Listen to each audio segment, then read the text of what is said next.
here at Book Expo America, and today we're taking advantage of the fact that we're still here, and we've invited author Chris Hedges on to talk about his most recent book, which just came out this month. It's called Wages of Rebellion, The Moral Imperative of Revolution. Mr. Hedges, the first line in your book, we live in a revolutionary moment. What do you mean?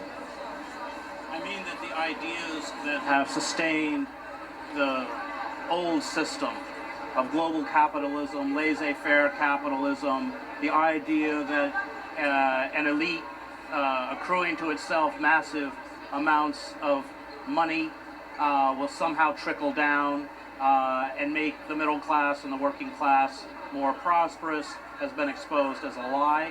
The institutions, the political institutions that perpetuate that ideology have lost their support, their efficacy. Congress has an approval rating of about 7 or 9%. And we've entered what the theorist Antonio Gramsci describes as an interregnum, a period where we have lost faith in the ideas that buttress a particular political and economic system, but we have yet to articulate or find a vision for what should replace it. But that the discontent is there, even the anger is there, a sense of betrayal, the realization across the political spectrum that, in essence, corporate power no longer concerns itself with the rights or grievances of the citizenry, I think is extremely widespread. So do you see collapse of the current system? Ultimately, yes. The system's not sustainable. Anytime a small cabal of takes power and twists institutions of power to serve their own ends, then, as you can go all the way back to Aristotle, as Aristotle wrote, in politics, then you end up either with revolt or tyranny. When that comes, what sets it off? Oftentimes, decaying systems can sustain themselves for a very long time. The Austro-Hungarian Empire was in rot probably from 1848 until the end of World War II. These systems can go on a long time. In essence, what they are systems that don't respond rationally to the rights and the needs of the citizenry. It doesn't matter what the citizens want. Nobody wants wholesale surveillance, but we get it anyway. Everybody is sick of the wars in Iraq and Afghanistan, but they never end because they make a certain segment of the economy that manufactures arms very wealthy. Nobody wants these TPP or CAFTA agreements, but they're rammed through anyway, and of course they're held in secret. Even our legislators are not allowed to speak about them. I sued Barack Obama in federal court over Section 1021 of the National Defense Authorization Act, which allows the U.S. military, overturns over 150 years of domestic law, and permitting the military to seize American citizens, strip them of due process, hold them in military facilities indefinitely if they are deemed by the state to be terrorists. We won in the Southern District Court of New York. It was appealed by the Obama administration, and unfortunately the temporary injunction was lifted, and it is still law. But we know from opinion polls on the NDAA, it had a 97% disapproval rating. These are all symptoms of a state that doesn't work on behalf of us. And that angst, I think, really runs all the way across the political spectrum. Now, if the state continues to ignore the legitimate grievances and the suffering, economic suffering of the population, despite appeals for a sensible reform, then inevitably it will trigger more radical responses that will ultimately lead to a confrontation between large segments of the population and the state. When it comes, what triggers it, oftentimes these things are triggered by a crisis. In the case of Yugoslavia, which I covered as a foreign correspondent, it was hyperinflation, but an economic meltdown with climate change. We're seeing, of course, severe droughts in places like California, another act of catastrophic domestic terrorism.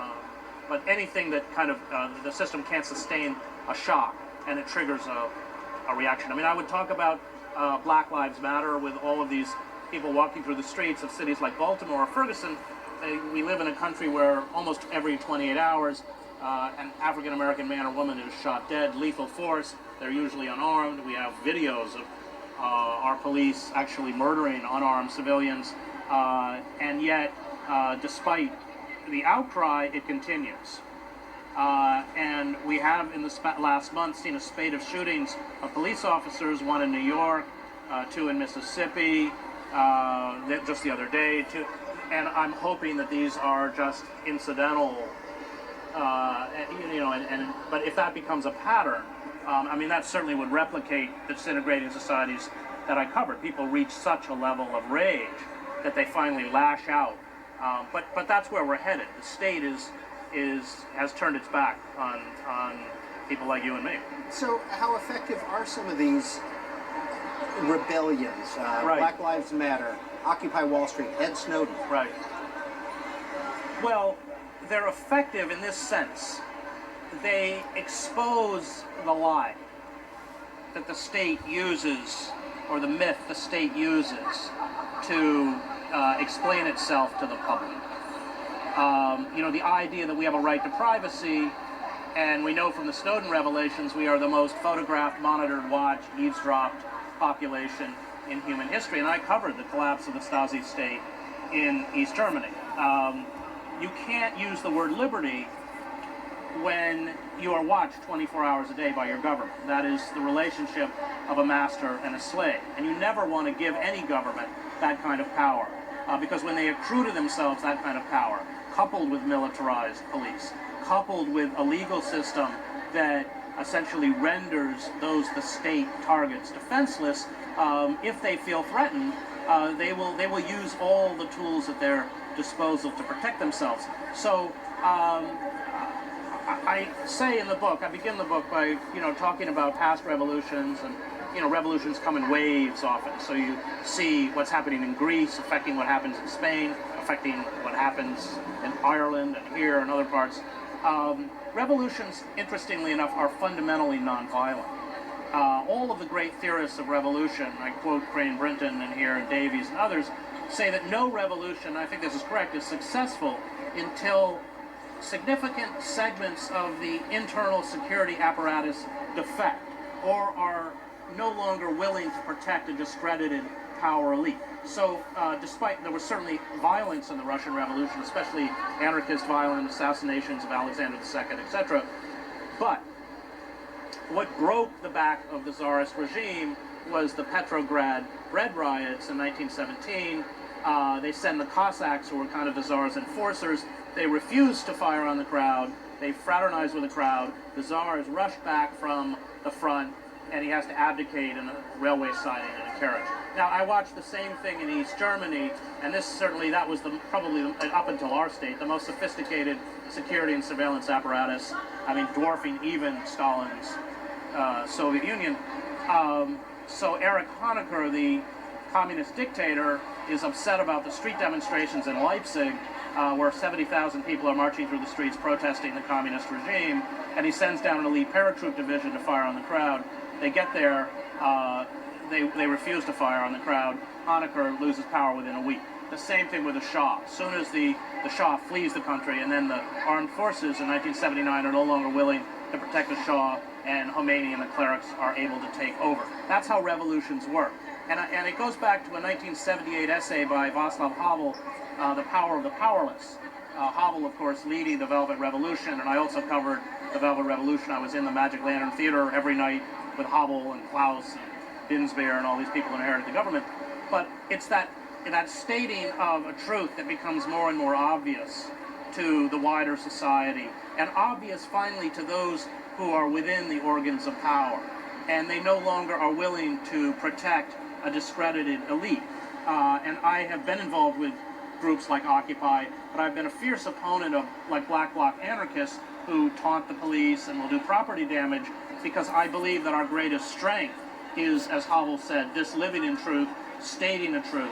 And because once revolutions become violent, that it empowers those who have not only a capacity for violence or a penchant for violence, but an access to weapons, and who prefer to speak in the language of violence. And they speak in the language of violence not only to their opponents, but to each other. And that's how Lenin, ends up crushing the anarchists and the Soviets, the Mensheviks, through violence. And that, having been a foreign correspondent in societies such as the war in Yugoslavia, or I covered the war in El Salvador for 5 years, I desperately don't want us to go there. And I believe that if a large enough segment of the population, probably 3 to 5%, we're not talking about, are willing to put their bodies in the street in a sustained way, as we saw in Eastern Europe, we can begin to affect, hopefully, nonviolent change. Because at this point, I think it's fair to say we're not going to, or at least in my analysis, going to affect change through the traditional reformist mechanisms because they've been eviscerated by corporate power. We've undergone a corporate coup d'etat in slow motion, and I think it's over. How many years did you spend at the New York Times? 15.